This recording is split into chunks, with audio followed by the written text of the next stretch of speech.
pouco, 2 é bom, 3 é demais. Isso também se aplica aos créditos de carbono? Tudo bem, pessoal? Aqui é o Carlos Sanqueta, especialista em mercado e projetos de carbono, membro do IPCC, do painel intergovernamental sobre mudanças climáticas e também expert da ONU, das Nações Unidas. Aqui no meu canal você aprende a atuar no mercado bilionário de carbono, começando do absoluto zero. Diz o dito popular: 1, 2, 3. Não sei se isso é sempre verdade, não é mesmo?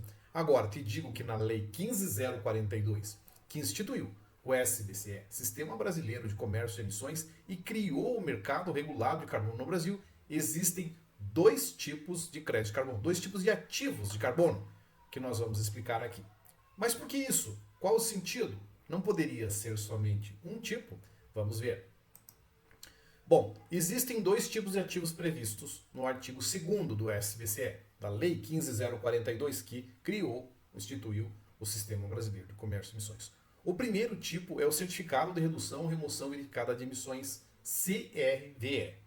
O que é um certificado? Todo mundo já sabe. De redução ou remoção. Remoção ou redução. Qual é a diferença? Redução significa reduzir as emissões nas fontes, nos veículos, no campo, numa indústria, numa instalação qualquer. E remoção significa retirar da atmosfera aquele gás que já foi parar lá em cima. Né? Remoção pode ser por processos biológicos, sequestro biológico, que é, por exemplo, o reflorestamento, ou o carbono no solo, que fica removido no solo, e também práticas e processos industriais, tecnológicos. Verificada, ou seja, que houve uma comprovação, uma verificação, uma auditoria das emissões de gases de efeito estufa, que é um ativo fungível, ou seja, tem valor de dinheiro, transacionável, que pode ser comercializado, comprado e vendido, representativo da efetiva redução de emissões, nós já falamos o que são reduções, ou remoções de gases de efeito estufa, de 1 tonelada, ou seja, cada CRV é 1 tonelada de CO2 equivalente. Né? Equivalente porque nós temos outros gases, todos esses gases podem ser convertidos em CO2, CO2 equivalente.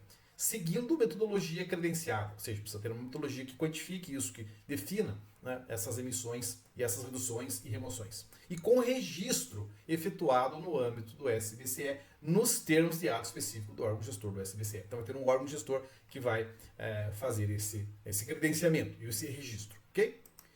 Agora, o segundo tipo, previsto no inciso 6º, Cota Brasileira de Emissões CBE, que é um ativo fungível também, ou seja, tem valor de dinheiro, transacionável, pode ser comprado e vendido, representativo do direito, aí está a grande diferença, de emissão de 1 tonelada de CO2 equivalente, de óxido de carbono, né? Otorgado pelo órgão gestor do SBCE de forma gratuita ou onerosa, ou seja, não tem custo ou tem custo, depende, né, para as instalações ou fontes reguladas. Quem são as fontes reguladas? Aqueles que estão sujeitos ao SBCE, ou seja, prestar contas das suas emissões. Eu costumo dizer que é a declaração do imposto de renda do carbono.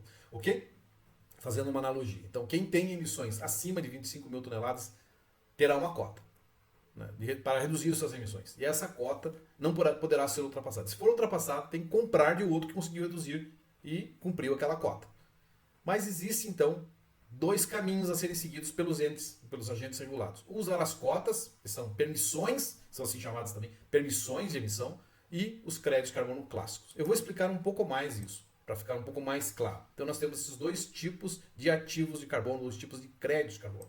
Bom, por que tem esses dois tipos? Eu vou explicar um pouco mais aqui. O sistema da CBE, da Cota Brasileira de Emissões, é o chamado Cap and Trade. Em inglês significa cap, limite, trade, comercialização. Quem ultrapassa um certo limite estabelecido pela cota tem que comprar de alguém para poder fazer o seu balanço, a sua conciliação. É assim que se diz na legislação. Fazer a sua conciliação periódica. Ou seja, não pode, né, ultrapassar aquele limite sem ter algum tipo de ônus. Esse ônus é comprar uma cota, né, pode ser gratuita ou onerosa, né, eventualmente pode ser até gratuita, mas onerosa em geral, né, e que o ente regulador aí vai tratar de especificar. Muito bem, então temos esse caminho. O segundo caminho é utilizar o chamado mercado de offsets, que são as CRVs, que são os créditos de carbono desenvolvidos por outros entes que não são os entes regulados. Não precisam ser entes regulados, obviamente pode ser uma indústria, pode ser uma usina de energia solar, um florestamento, uma área lá na Amazônia, enfim, né, qualquer outro processo que gera redução ou remoção de gases de efeito estufa. Então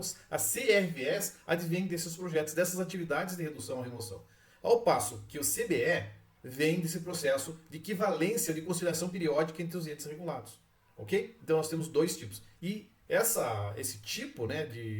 dois tipos, né, de crédito de carbono, existem também em outros mercados, né? O Brasil se espelhou muito na Europa, no modelo Emission Trade System da Europa, EU ETS, European Union Emission Trade System, que é o comércio de emissões europeu. A mesma coisa, tem as cotas, né? As cotas são permissões, né? Permissões de emissão, ultrapassou aquele limite, tem que ir para o mercado, ou seja, comprar cotas, ou pode ser onerosa, não onerosa, que foi dito aqui, ou então comprar créditos de carbono, esses créditos de carbono dos offsets, né? Que são os créditos de entes não regulados, que não tem nada a ver com essa regulação, que oferecem ao mercado reduções para que esses entes regulados possam também utilizar, né, para a sua conciliação periódica. Tá? Então, você pode desenvolver projetos, né, para gerar CRBS, ou então fazer propostas, né, para que essas cotas, né, sejam atingidas, para que esse limite não possa, não ultrapasse na sua organização esses limites e tenha um ônus financeiro, né, porque tem um custo, né, tudo isso, certo? Então, temos aí esses dois tipos. É por essa razão, ok? Espero que você tenha entendido, né, o porquê disso, né? Então, existem esses dois tipos, né, de ativos de carbono.